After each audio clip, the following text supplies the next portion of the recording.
listening to Rock and Roll Grad School with your hosts, Heidi Hedquist and Luke Poling. Consider yourselves officially enrolled. Hello, kiddies. Come around to our way of thinking. Right? Yeah. Yeah. You and Fidel Castro in the sand. I know. I wasn't ready. Sorry. Did I throw you? You did. I was still thinking of our earlier conversation. I'm sorry. You don't want your perhaps freedom? I'll be a woman soon. Yes, exactly. You don't want your freedom? You do want your freedom. I definitely want to play around. Yes. So we have I feel like our good friends Nash and King from Urge Overkill. Yes.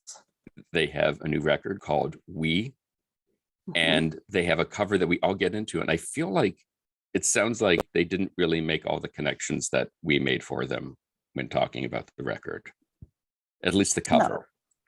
But they were appreciative of it. Oh, please, definitely. But it's just sort of nice where they go, oh, that's where we got that from. Yeah.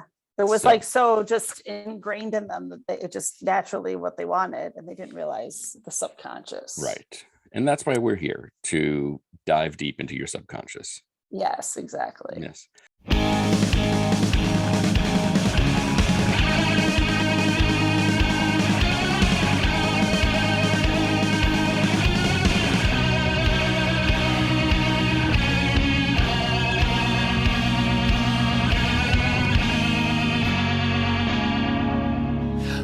At this point right now, today, what are you guys both more sick of?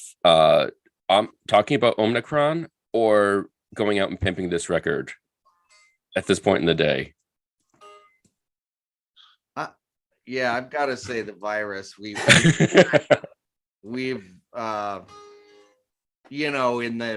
in the old days before, we're used to being corralled in a hotel room for 12 hours. Sometimes you would go to a country and then you would, after going out for all night with the label to show you how great their country was, they party, you have to get up and go to some nice hotel and talk to actual journalists face to face. And that was always a challenge where, I don't know why they didn't do it the opposite way, where maybe party after, but they always did it that way. But the way we're doing it now is you actually can stay home and talk to everybody because nobody's going anywhere anyway.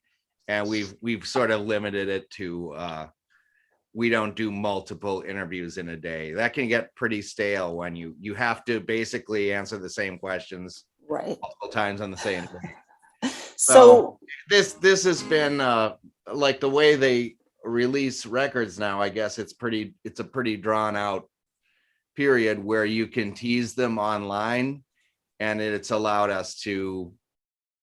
We've been doing interviews on and off for about a month, and it used to be like, you'd be in a hotel room and it's all in one day, and it's really not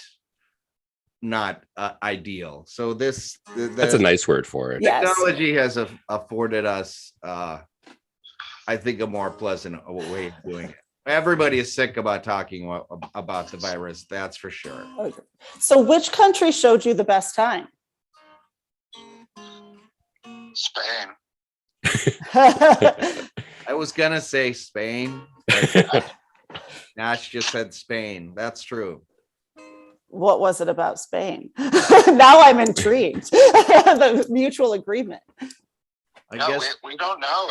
It's this crazy love affair just sort of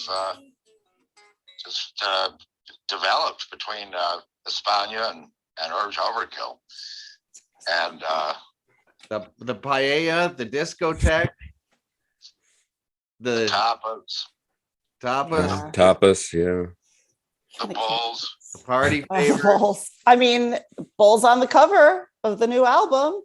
You made it right there. Actually, that was inspired by a recent trip to Lyon, Spain. They've got they've got a huge Victoria Gasteiz. They've got a famous part of the Basque country, and there's a huge they have a huge outdoor concert there every year. But there's a part of Spain which is in the Basque country. You're instructed, first of all, to never go on stage and say, hello Spain. You have to say hello Basque country, Yes. or else they're going to throw stuff at you. But these people love rock guitar music like nobody else on earth. I mean, it's insane. We played there with the New York Dolls and such like bands in front of like, I don't know, it was like 100,000 people or something. And they don't necessarily have to know you, but if you're a guitar based hard rock band, it's a paradise. And I guess it's still that way since we've been there. Nash, do you remember the name of that festival? It's a pretty famous Esquina festival. So they're uniquely psyched about, whereas like rock guitar, let's face it, in American culture has gone in and out, and people are always declaring it dead. But it definitely reached its peak at the time when like bands like Soundgarden were number one on the Billboard charts, and like whatever, Nirvana was number two, or whatever week in the early 90s. That was definitely, those were the days for us. I mean, that was a great week. Yeah. It's a really good week for all of us. Yeah. But I guess it's something that we've never strayed that far from our roots as sort of a rock band. There are experimental elements on some of our records, and we've used drum machines and synthesizers and whatnot, but that's always been the sort of the basis of what we do, and thus Spain being uniquely suited to understand Urge. And I think that is some of the inspiration for some of the bull iconography was a result of a trip to Spain lately, before we had to contemplate the artwork for the album. And I guess we're sort of forgot the origin of how we got so into that, the idea of the bull logo. But the guy who did the painting for the cover is Spanish. They call that thing the purple. They've changed the name now. They call it the Purple Weekend Festival. Cool. It's in, maybe same result. That's the thing. So what's interesting is like the record, the new album sort of picks up right where you guys left off in the best way possible, where it's the warm bath of Urge to just soak into. Why'd you start on the record now? Why, so long after Rock and Roll Submarine, where you're like, did the UO light in the sky just go off? Why did you guys decide you needed to do a new record now? We started from Rock and Roll Sub without a label, and we had enough decisions to make where that could have been a double record. So I think a lot of these songs were sort of an unfinished form where when you build music digitally now, you work on it and you maybe have a version of the vocals, but the lyrics aren't as great as you want. So that can sit, and you can work on something and sort of get tired of it, and then listen to it maybe a couple years later and think, this would be great with different lyrical ideas or some obvious puzzle about what's not there with the song. Unlike when we first started recording and it was going to be done in 3 days and all decisions were made and you had to, so it's a completely flipped on its head, at least how we approach, building a record, the Rock and Roll Submarine was done that way, where it took a while and we took it to different studios. Whereas we kind of got this batch of songs into a state where we were gonna maybe put some new drums on, maybe the drum performance is fine, but the drums are recorded in a room that sounds bad. So you just take your hard drive in to a studio and you set up and you literally you can record the drums, things like that. We got it pretty into perfection mode with this record, and we had sort of infinite time.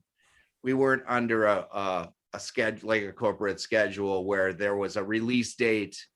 And so we finished this record, and then we were shopping around to see if who was interested in releasing it. So all that takes time, and it kind of, we weren't in any kind of rush to get it out, but it did take a while to, the music was finished before we had any concept of the artwork or anything like that.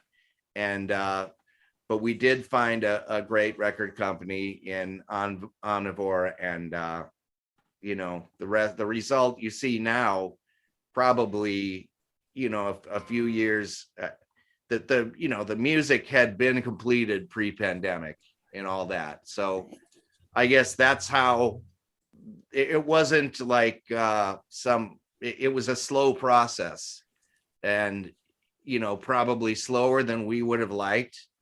However, the timing seems to have worked out.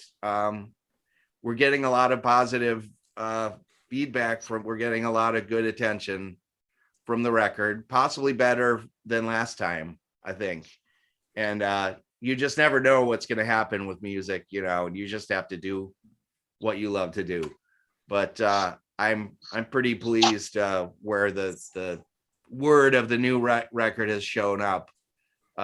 We're very happy that the time seems to be right, so we're happy with it. It's great. It's so good. I've been rocking out all morning to it. So, I mean, prior to that too, but just, it's so fun. It's so good. Well, Freedom's amazing. It's so different. And I love the original too. I am but it's so good. One of the things that Luke, I'm going to steal one of Luke's questions, but one of the things that we've gone back and forth on, both with that particular cover and with your obviously iconic Girl, You'll Be a Woman Soon. Why did you pick those particular pieces by those artists? Like, why didn't you go with Heartlight or, Song Sung Blue? Yeah. Oh, that's a good Blue, one. Sure. Or I'm Your Man. Mm. I think with Urge, with Girl, it was just kind of a complete fluke, kind of afterthought kind of deal. We were at Kramer's studio. We were going to do a partial record. Like, we didn't have enough songs really for an EP.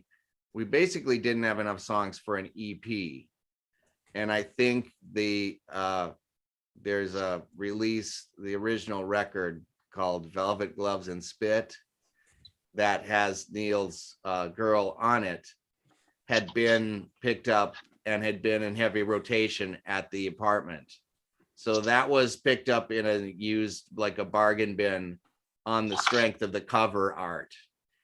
And we were at Kramer's, frankly, so high that, we didn't know what to do.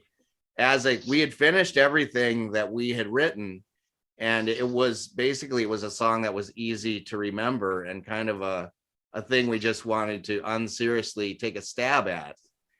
And once we got going with it, with the sort of weird beat, and we started working on it just because it was easy to play and easy to, songs that are that simple, you've really got to be a master to write something that can be remembered. Music and lyrics can sort of stick in your mind without ever having an attempt. None of us had the lyrics. We didn't have an access to the record.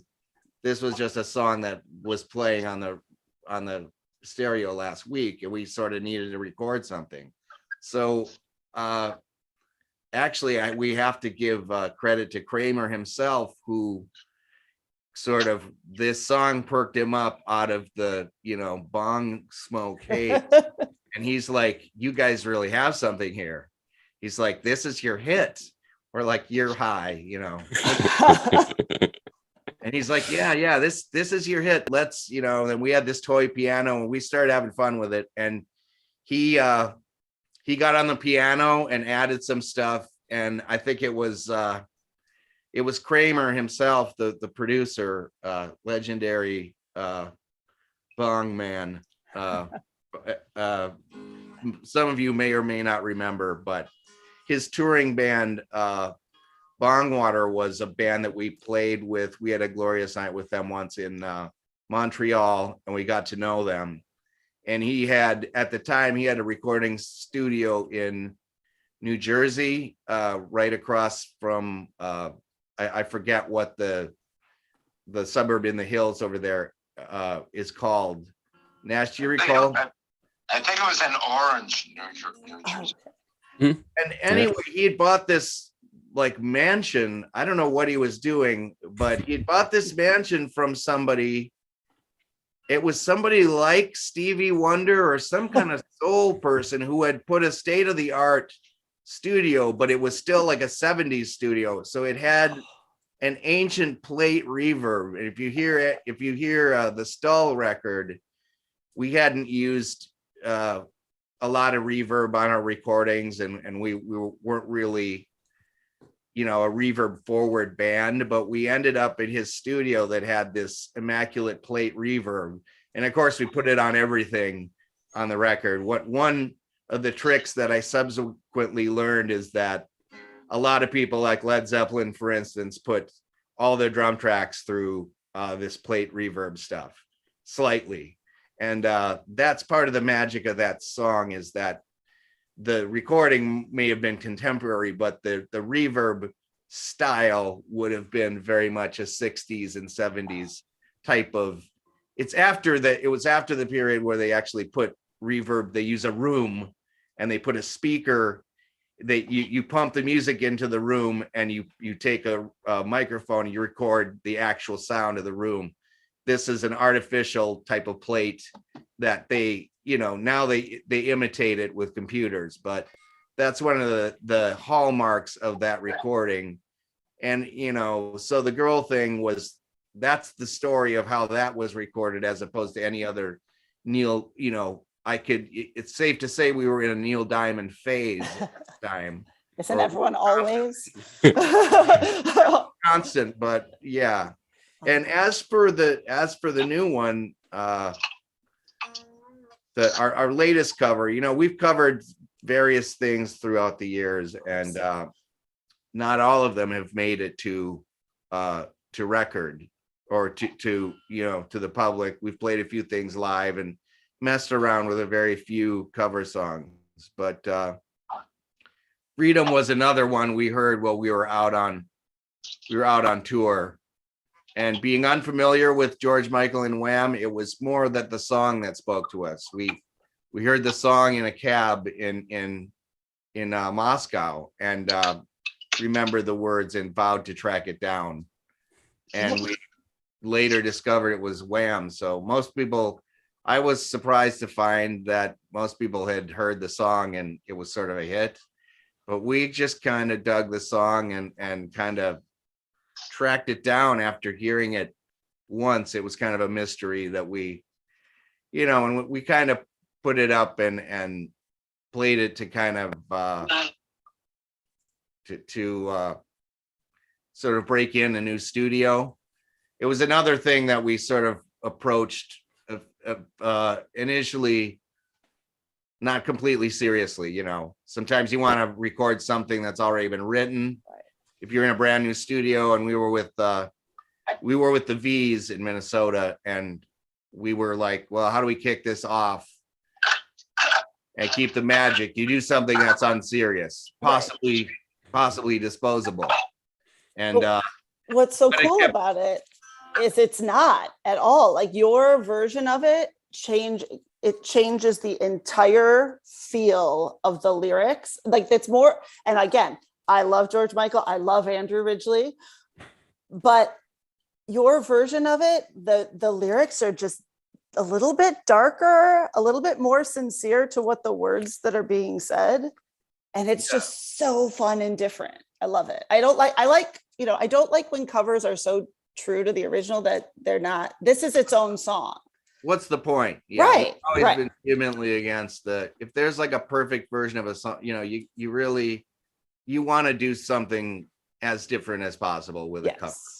Nash, do you want to speak to that with the because I got to be honest, I think that Freedom, I think I heard the song in the cab in Russia, and after that I don't think I even heard it.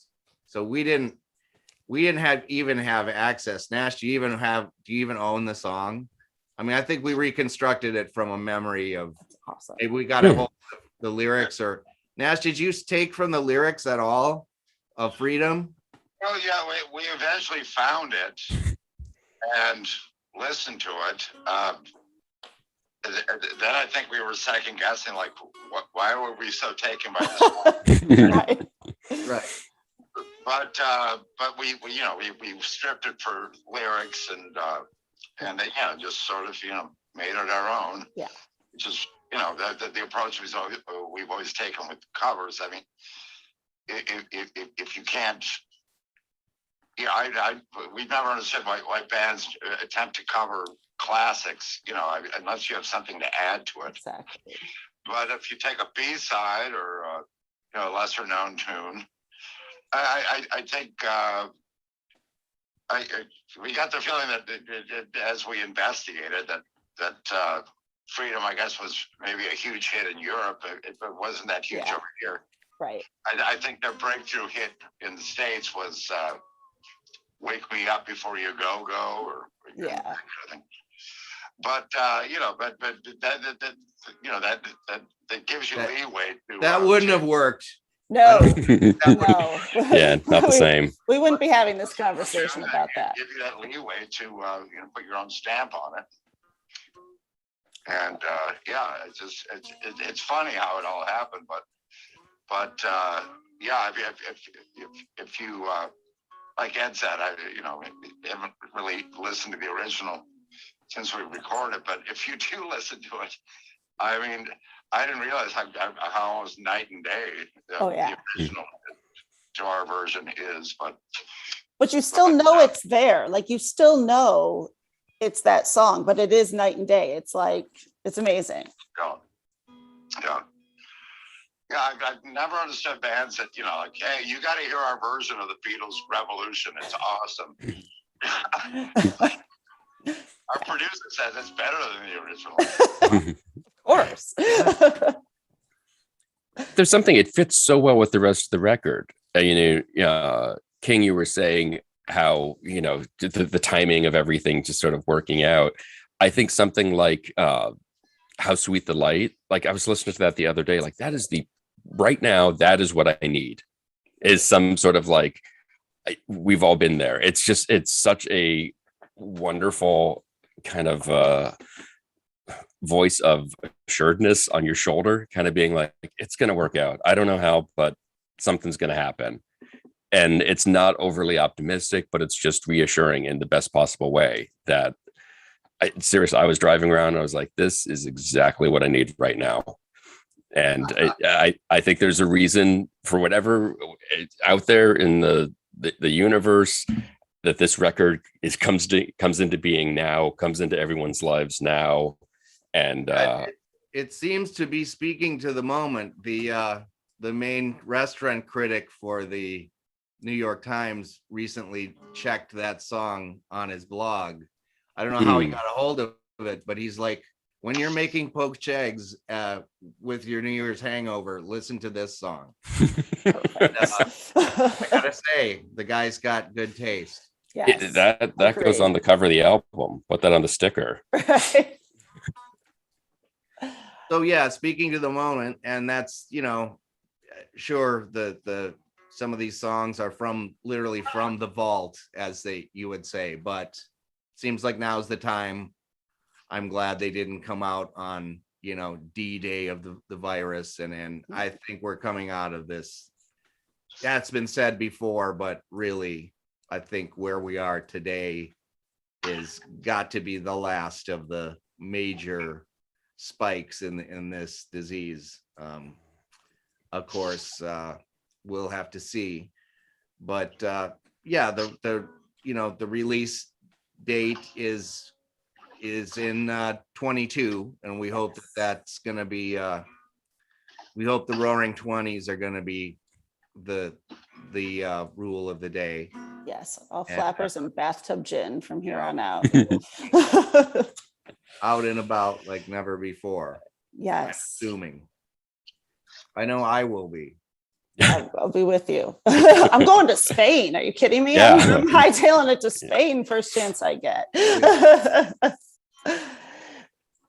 With all of your extensive catalog, your extensive history, the incredible work you've done, one of the things that stands out to me is I feel that you're one of my favorite bands, but you're also our favorite band's favorite band, which feels like a lot of pressure. What's it like to live in that particular world where fellow musicians worship your talent and what you do?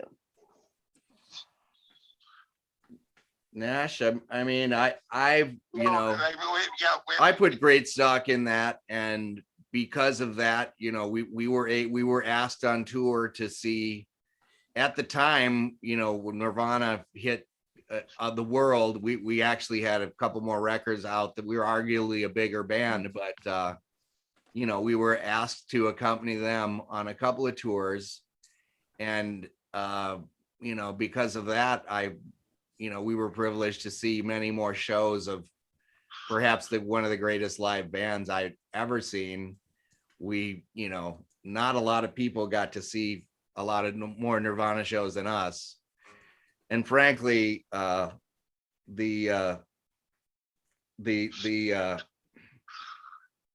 other band from Seattle, Pearl Jam, are no slouches either, who also asked us out, and they turned me around too. I was not a believer, but seeing those guys rock when they were like the biggest band in the world, they really did deliver. So we saw them thoroughly entertain stadium after stadium, and destroy party tray after party tray. That was a great privilege, and I think that afforded us. There's nothing like being on tour with another band, and we got to see a lot of great stuff. We also were on the same building with Soundgarden, who were very impressive, nice guys too. What more can be said? We came to be good friends with Chrissy Hine and the Pretenders. We came to be pretty familiar with Joe Strummer. May he rest in peace. Yeah. And that kind of fandom means a great deal to us. Yeah. Well, it's not my story, but someone really close to me saw you play here in Pontiac, Michigan. I'm in Detroit. And it was shortly after Kurt died, and Dave Grohl was in the audience as your super fan. And he said it was one of his favorite music moments ever to see you guys rocking out as one of his favorite bands, and to see Dave Grohl rocking out as your super fan. Wow. That was a really rough time, but yeah, he's always been a supporter of the band. Nash, I think Nash was in attendance at the very first Foo Fighters show, if I remember correctly. Yeah, it was in like a pizzeria. It's awesome. In Los Feliz. But yeah, I think we've always been. I guess we've always been more of a band's band than a fan band. I mean, we have fans, but we always had the respect of other bands, successful bands, and which is a greater compliment. More fans, or just the accolades from all the current huge bands. we accepted it graciously, but I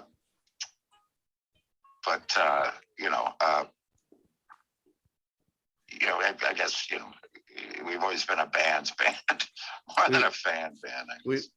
There's this most incredible story. Speaking of like other musicians digging your band, apparently somebody was in a limo with Axl Rose, none other than Axl Rose, and our version of Hot Chocolate. Nash, what's the song? Emmeline was on a college radio station, and Axl proclaimed, "I want to know who this fucking band is right now." That's amazing. And I don't know. Need. I know this. All you need. Or if it's true. I never heard that story. I definitely, that is a story somebody told me on tour. And why would they make it up? How could they know it? I don't know.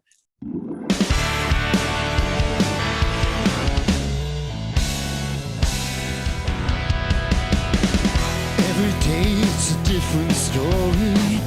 People saying how you're no good for me. I heard you get around and they're making a fool of you the way they do. We, the new album from Urge Overkill, is available from Omnivore Recordings February 11th. Available on record, CD, and digital. For more information, check out their website, urgeoverkill.com. You can check us out on all the various socials. Be sure to visit our website at rockandrollgradschool.com, and don't forget to leave us a review. Today's show is produced by myself and Heidi Hegquist. Our reluctant producers are John Sauvé and Sandy Stone. Our willing producers are Rachel Allen and Randy Jeanette. Our intern is Zach Jackson. This one's for Philippe. Thank you, good night, and may all your favorite bands stay together. I don't want nobody, baby. Part-time love just brings me down. I don't want your freedom. Don't want your freedom. Don't need your freedom. I just want you.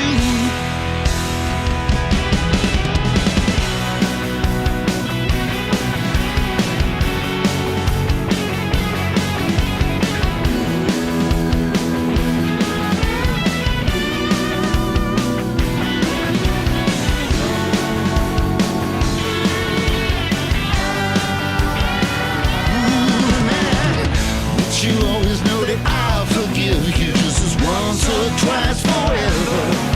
Surely you could drag me to hell and back just as long as we're together. But you do.